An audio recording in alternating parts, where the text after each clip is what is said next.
좋은 아침입니다. Pray Together의 비전 말씀으로 함께 인사하겠습니다. 두 사람이 땅에서 합심하여 무엇이든지 구하면 하늘에 계신 내 아버지께서 그들을 위하여 이루게 하시리라. 두세 사람이 내 이름으로 모인 곳에는 나도 그들 중에 있느니라. 아멘. 어제에 이어서 오늘 또 창조의 기사의 한 부분을 읽었습니다. 오늘 본문은 하나님께서 사람을 창조하시고 그 사람에게 사명을 주시는 그런 장면입니다. 우리는 창세기의 창조 기사를 읽을 때 우리가 알 수 없는 그 태초의 시간으로 가서 읽을 것이 아니고 이 창조 신앙을 고백하고 있는 이스라엘의 그 삶의 자리로 가서 읽어야 된다라고 어제도 말씀을 드렸는데요. 그래서 어제 1장의 창조기사는 언제 고백되어진 거라고 그랬죠? 이스라엘 백성들이 바벨론 포로 때에, 포로 생활할 때 고백이 되었다고 나눴습니다. 그러니까 그 자리에서 우리가 사람을 창조하시고 그 사람에게 주신 사명을, 그게 어떤 의미인지를 우리가 함께 읽어야 되겠습니다. 그래서 26절과 28절까지 우리가 읽었는데요. 한 절 한 절이 정말 이스라엘도 그렇고 오늘을 살아가는 우리들에게도 너무나도 중요한 말씀이고 또 고백입니다. 오늘 26절을 보니까 하나님께서 사람을 특별한 존재로 지으셨어요. 우리의 형상을 따라 우리의 모양대로 우리가 사람을 만들었다. 이렇게 기록하고 있습니다. 하나님의 형상, 어떤 형상인지 보니까 27절에 하나님이 자기 형상, 곧 하나님의 형상대로 사람을 창조하시고 남자와 여자를 창조하셨다. 그러니까 하나님의 형상대로 사람을 지으셨다라는 말씀이죠. 그리고 사람의 창조가 더 특별한 이유가 뭐냐면 2장 7절에 보면요, 여호와 하나님이 땅의 흙으로 사람을 지으시고 코에 뭘 불어넣으셨죠? 생기. 하나님의 생기를 불어넣으시니 사람이 생명이 되니라. 그러니까 사람에게는 생기를 불어넣어 주신 겁니다. 그러니까 하나님께서 지으신 사람에게는 하나님의 형상이 있고, 그리고 사람에게는 하나님의 생기가 있는 존재라고 하는 거죠. 이게 바벨론 포로 생활이 있었던 이스라엘 백성들에게 왜 중요한 고백이냐면, 자신들은 망하지 않았고 끝나지 않았고, 그러니까 자신들의 정체성을 다시 하나님 안에서 발견하는 겁니다. 우리는 하나님의 형상을 가지고 있는 존귀하고 소중한 존재라고 하는 거죠. 그런 정체성을 다시 회복하는 거죠. 그러면서 하나님께 다시 소망을 두는 그런 고백인 겁니다.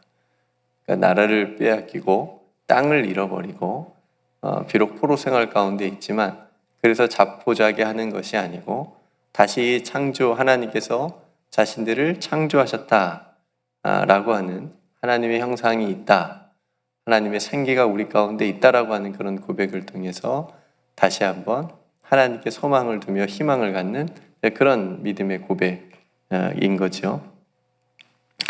또 한 가지 이 말씀이 왜 중요하냐면 모든 차별의 근거를 없애는 중요한 고백입니다. 어떤 사람에게만 하나님의 형상이 있고 또 어떤 사람에게만 하나님의 생기가 있는 것이 아니라 모든 사람에게 있기 때문에 그렇습니다. 그렇죠? 하나님께서 사람을 창조하시면서 그 사람을 창조하신 하나님 안에서는 모든 사람이 평등하고 소중하고 귀중한 존재라고 하는 거죠. 그러니까 이 말씀이 또 왜 의미가 있습니까? 오늘날 세상을 한번 돌아보십시오. 평등합니까? 불평등합니까? 차별이 있습니까? 없습니까? 우리도 차별을 당하기도 하고, 당하기만 하는 것이 아니라 우리도 은근히 차별하기도 하고, 평등을 원하면서도 평등하지 못하게 우리들도 행동하는 모습들도 많이 있지 않습니까? 그러니까 한없이 불평등하고 차별이 가득한 이 세상에서 이 하나님께서 사람을 하나님의 형상으로 하나님의 생기로 창조하셨다라고 하는 이 고백이 우리로 다시 서로가 서로를 하나님의 형상으로 바라보게 하고 또 창조적 관계로 나아가게 한다는 겁니다. 얼마나 중요한 말씀입니까? 성경은 예수님을 하나님의 형상 그 자체라고 말합니다. 그러니까 우리는 하나님의 형상대로 지음을 받은 거지만 예수님은 하나님의 형상 그 자체라고 성경은 말해요. 골로새 1장 15절부터 17절까지 말씀 보면 그는 보이지 아니하는 하나님의 형상이시요. 여기서 그는 예수님을 말하는 겁니다. 모든 피조물보다 먼저 나신 이시니 만물이 그에게서 창조되되 하늘과 땅에서 보이는 것들과 보이지 않는 것들과 혹은 왕권들이나 주권들이나 통치자들이나 권세들이나 만물이 다 그로 말미암고 그를 위하여 창조되었고 또한 그가 만물보다 먼저 계시고 만물이 그 안에 함께 섰느니라. 그러니까 예수 그리스도는 보이지 않는 하나님의 형상으로 이 땅에 오신 거죠. 다른 의미로 우리는 하나님의 아들이라고 고백하기도 하고 삼위일체 하나님이라고 고백을 합니다. 그리고 예수님을 구주로 믿는 우리들은 뭐라고 얘기하냐면 골로새 3장 10절에서 11절 보니까 새 사람이라고 얘기합니다. 새 사람. 우리가 하나님 안에서 그 어떤 차별도 없는 동등한 관계라고도 얘기를 합니다. 그러니까 우리가 하나님의 형상을 회복하게 되면 본래 지음받은 대로, 본래 창조된 대로 우리가 하나님의 형상을 입은 자라고 하는 것을 깨닫고 그 형상을 회복하게 되면 우리는 새 사람이라고 얘기를 하는 거죠. 10절과 11절 골로새서 3장 10절과 11절에 새 사람을 입었으니 이는 자기를 창조하신 이의 형상을 따라, 그러니까 창세기의 고백하고 똑같은 거죠. 우리가 하나님의 형상으로 지음을 받았다라고 하는 이 말씀이 골로새서에 있으니까 지식에까지 새롭게 하심을 입은 자니라. 거기에는 헬라인이나 유대인이나 할레파나 무할레파나 야만인이나 스구디아니나 종이나 자유인이 차별이 있을 수 없나니 오직 그리스도는 만유시요 만유 안에 계시니라. 그러니까 우리가 하나님의 형상을 입은 것을 깨닫게 되면 새 사람이 되는데 그 새 사람을 입었다라고 말한 그 바로 뒤에 차별 이야기를 하는 거예요. 차별할 수 없다. 여러분 생각해 보십시오. 이스라엘 백성들이 애굽의 노예로 400년을 있었습니다. 얼마나 큰 차별을 당했습니까? 그렇죠? 인간 이하에 얼마나 많은 차별과 무시를 당했습니까? 그리고 바벨론에서 이스라엘 백성들이 70년을 또 포로로 있었거든요. 그 포로 생활 가운데 얼마나 또 그 사람으로서 인권이 짓밟히는 그런 것들을 경험하지 않았겠습니까? 그런 상황에서 사람이 하나님의 형상으로 지음받았고 그래서 모든 사람에게는 하나님의 생기가 있는 소중한 존재라고 하는 것을 고백하는 겁니다. 이 하나님의 창조의 기사를 통해서. 그러니까 성도 여러분, 우리에게 생기를 주신 하나님, 우리가 그 생기를 다하면 뭘로 돌아가죠? 흙으로 돌아가잖아요. 그러니까 이 하나님의 생기가 우리 가운데 있다라고 하는 것은 우리의 생명이 하나님께 있다라고 하는 것을 다시 한번 우리가 깨닫고 우리의 생기가 있는 동안 우리가 전적으로 하나님의 소유된 백성으로 하나님의 형상을 회복하며 새 사람으로 살아가고자 하는 그런 믿음의 결단과 깨달음이 오늘 이 아침에 저와 여러분들에게 있기를 주님의 이름으로 축복합니다. 그리고 서로를 바라볼 때 뭘로 바라봐야 돼요? 그냥 눈에 보이는 얼굴만 보는 것이 아니고 하나님의 형상이 내 안에도 있지만 저 안에도 있구나 라고 하는 것을 우리가 깨닫고 바라봐야 됩니다. 그렇게 하나님의 형상으로 하나님의 생기를 받아서 창조하신 사람에게 하나님께서 사명을 주셨는데 28절에 하나님이 그들에게 복을 주시며 하나님이 그들에게 이르시되 생육하고 번성하여 땅에 충만하라. 땅을 정복하라. 바다의 물고기와 하늘의 새와 땅에 움직이는 모든 생물을 다스리라. 이 사명을 주셨어요. 이게 첫 번째 사명입니다. 하나님이 인간에게 주신 첫 번째 사명이에요. 먼저 하나님은 우리에게 복을 주셨다고 말씀하십니다. 하나님이 그들에게 복을 주시며 복을 주셨습니다. 그러니까 창조된 모든 사람에게는 하나님의 복이 있습니다. 여러분 함께 고백해 볼까요? 나는 하나님의 복을 받은 하나님의 사람입니다. 나는 하나님의 복을 받은 하나님의 사람입니다. 나는 하나님의 형상으로 지음받은 사람입니다. 나는 하나님의 형상으로 지음받은 사람입니다. 내 안에는 하나님의 생기가 있습니다. 하나님의 생기가 있습니다. 우리가 내쉬고 들어 마시는 숨이 그냥 들숨 날숨이 아니고 하나님의 생기로 숨을 쉬고 있다라고 하는 것. 이렇게 하나님께서 복을 주시고 5가지 사명을 주시는데 생육하고 번성하고 충만하고 정복하고 다스리라. 5가지 사명을 주셨습니다.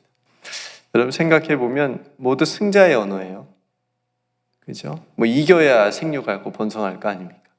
이겨야 충만할 거 아닙니까? 이겨야 정복하고 다스릴 거 아닙니까? 근데 지금 이 고백을 한 이스라엘 백성들은 지금 어떤 상황이라고요? 패자의 상황이지 않습니까? 아무 희망이 없는 상황이잖아요. 포로였으니까. 억눌리고 빼앗기고 굉장히 비참한 상황인데, 그렇다면 이스라엘 백성들은 이 하나님께서 사람에게 주신 이 5가지 명령을 어떤 마음으로 읽었을까요? 비록 지금은 포로로 끌려와 있지만 하나님께서 반드시 자신들을 회복해 주셔서 생육하게 하고 번성하게 하고 충만하게 하고 다른 나라들을 지금은 정복당했지만 다른 나라들을 반대로 정복하고 다스리게 할 거다라고 하는 그렇게 승자의 어떤 뜻으로 읽거나 고백하면 안 됩니다. 이거는 전혀 반대 방향으로 성경을 해석하는 겁니다.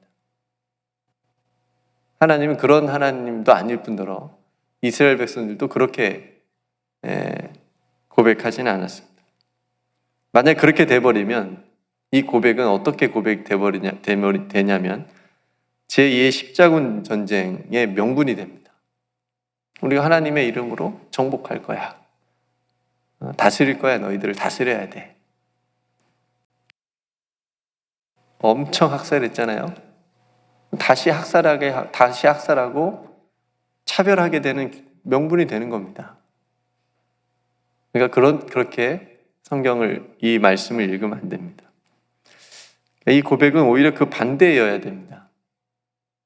그러니까 자신들의 지금 인권이 완전히 차별당하고 무시당하고 밟히고 억눌려 봤기 때문에 오랜 시간 동안, 그리고 지금도 이 고백을 하는 지금도 이제 하나님께서 회복의 은혜를 다시 한번 주신다면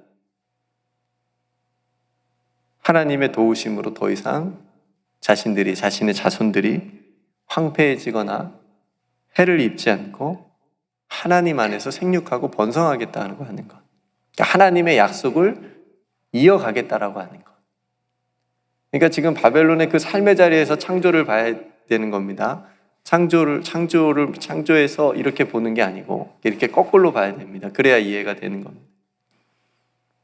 수없이 하나님께서 자신들의 민족에게 약속하신 생육하고 번성하라 아브라함에게도 말씀하시고 그 약속을 자신들이 우상을 섬기며 이어가지 못하고 그랬던 것들을 반성하면서 이제 다시 하나님 안에서 하나님을 잘 섬기면서 우리가 생육하고 번성하겠습니다. 땅에 충만하겠습니다. 땅이라는 말이 자주 나오잖아요. 땅을 잃어버린 상황인데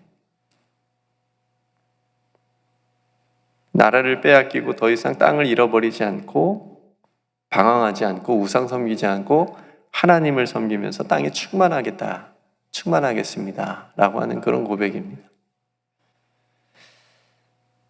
또 자신들이 비참하게 당해보았던 정복자의 다스림이 아니고 하나님의 다스림으로 이 세상을 섬기겠습니다.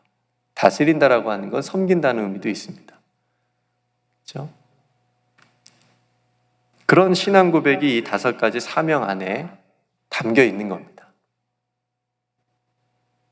그러니까 하나님의 창조를 이스라엘 백성들이 고백하면서 하나님의 형상과 하나님의 생기를 생각하며 자신들의 정체성을 회복하고 이 5가지 사명을 통해서 다시 자신들이 하나님께서 회복의 은혜를 주셨을 때 앞으로 이렇게 다시 하나님의 약속을 이행하겠습니다 라고 하는 말씀입니다. 그런 고백입니다. 그래서 오늘날 우리들도 마찬가지입니다.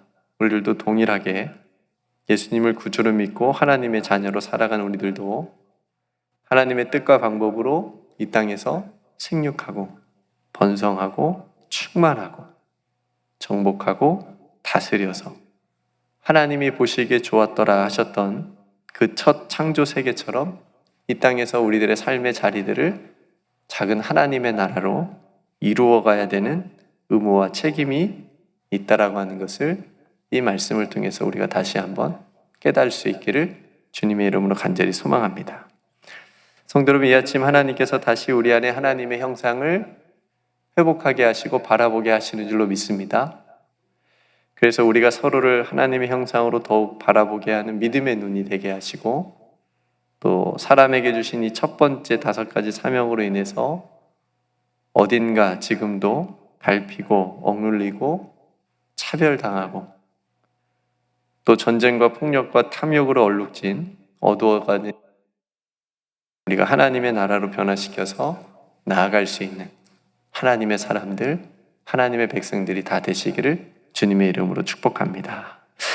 네, 오늘 말씀을 생각하면서 함께 기도하겠습니다. 창조주 하나님께서 사람을 창조하시되 하나님의 형상대로 그리고 하나님의 생기를 불어넣어 주셔서 사람을 창조하셨습니다. 우리가 그렇게 창조받았습니다. 하나님, 우리 안에 있는 하나님의 형상이 드러나게 해주시고 바라보게 해주시고 회복되게 하여 주시옵소서. 우리가 이 세상을 살아갈 때 하나님의 생기를 가지고 숨을 쉬며 살아갈 수 있도록 도와주시옵소서. 그래서 차별이 가득한 이 세상, 하나님 그 차별이 멈추어지게 하는 귀한 말씀, 우리 안에서 먼저 이 차별을 멈추게 하는 그런 생명의 말씀 되게 하여 주시옵소서. 아버지 하나님, 사람에게 주신 5가지 첫 사명을 우리들의 삶의 자리에서 또 잘 이루어가서 다시 하나님의 약속을 이루어갈 수 있는, 지킬 수 있는 우리들의 모든 믿음의 삶이 되게 하시고, 그래서 우리들의 모든 삶의 자리가 하나님의 나라가 되게 하여 주시옵소서. 하나님, 사랑하는 성도들의 가정을 지켜주옵소서. 가정마다 웃음꽃이 피게 하여 주시옵시고, 가정마다 혹 어려운 일을 당할 때 하나님 앞에 기도함으로 나아가게 하여 주시옵소서. 하나님께서 굳게 지켜주시고 인도하여 주실 줄로 믿습니다. 하나님, 우리 교회를 지켜주옵소서. 우리 공동체가 더욱더 하나님 앞에 귀하게 이 마지막 때에 쓰임받는 교회 되게 하여 주옵소서. 특별히 예수님의 이름으로 함께 모이는 투게더 모임을 축복하여 주시옵시고, 그 안에서 서로를 위해서 기도할 때마다 하나님께서 응답하여 주시옵소서. 모임을 인도하는 가베들을 하나님 특별히 붙잡아 주셔서 성령으로 충만하게 하여 주시옵소서. 하나님, 성도들이 하는 모든 직장과 또 손으로 하는 모든 일을 오늘도 함께 하여 주시옵소서. 귀한 열매 맺게 하시고 보람 있게 하여 주시옵시고, 땀 흘리며 수고한 대로 아버지 하나님께서 그 모든 것들을 채워 주시옵소서. 오늘도 사랑하는 성도들 하나님 앞에 기도할 때마다 하나님께서 그 마음을 만져주시고 깊이 위로하여 주시옵시며 하나님을 만날 수 있는 귀한 기도의 시간 되게 하여 주옵소서. 몸이 연약한 성도들 오늘도 강건함의 은혜를 더하여 주시옵시고, 특별히 태국이 어려움을 당하고 있다고 하오니 아버지 하나님께서 또 이진기 이재희 선교사님의 귀한 사역과 가정을 지켜주시고 또 태국 땅을 긍휼히 여겨 주시옵시며 이 땅에 일어나고 있는 많은 불의한 일들, 전쟁과 또 기근과 폭력이 주 안에서 다 사라질 수 있도록 은총을 베풀어 주시옵소서. 모든 은혜 하나님께 감사드리며 우리에게 하나님의 형상으로 하나님의 생기로 오늘 또 살아가게 하신 우리 구주 예수 그리스도의 이름으로 간절히 기도드리옵나이다. 아멘.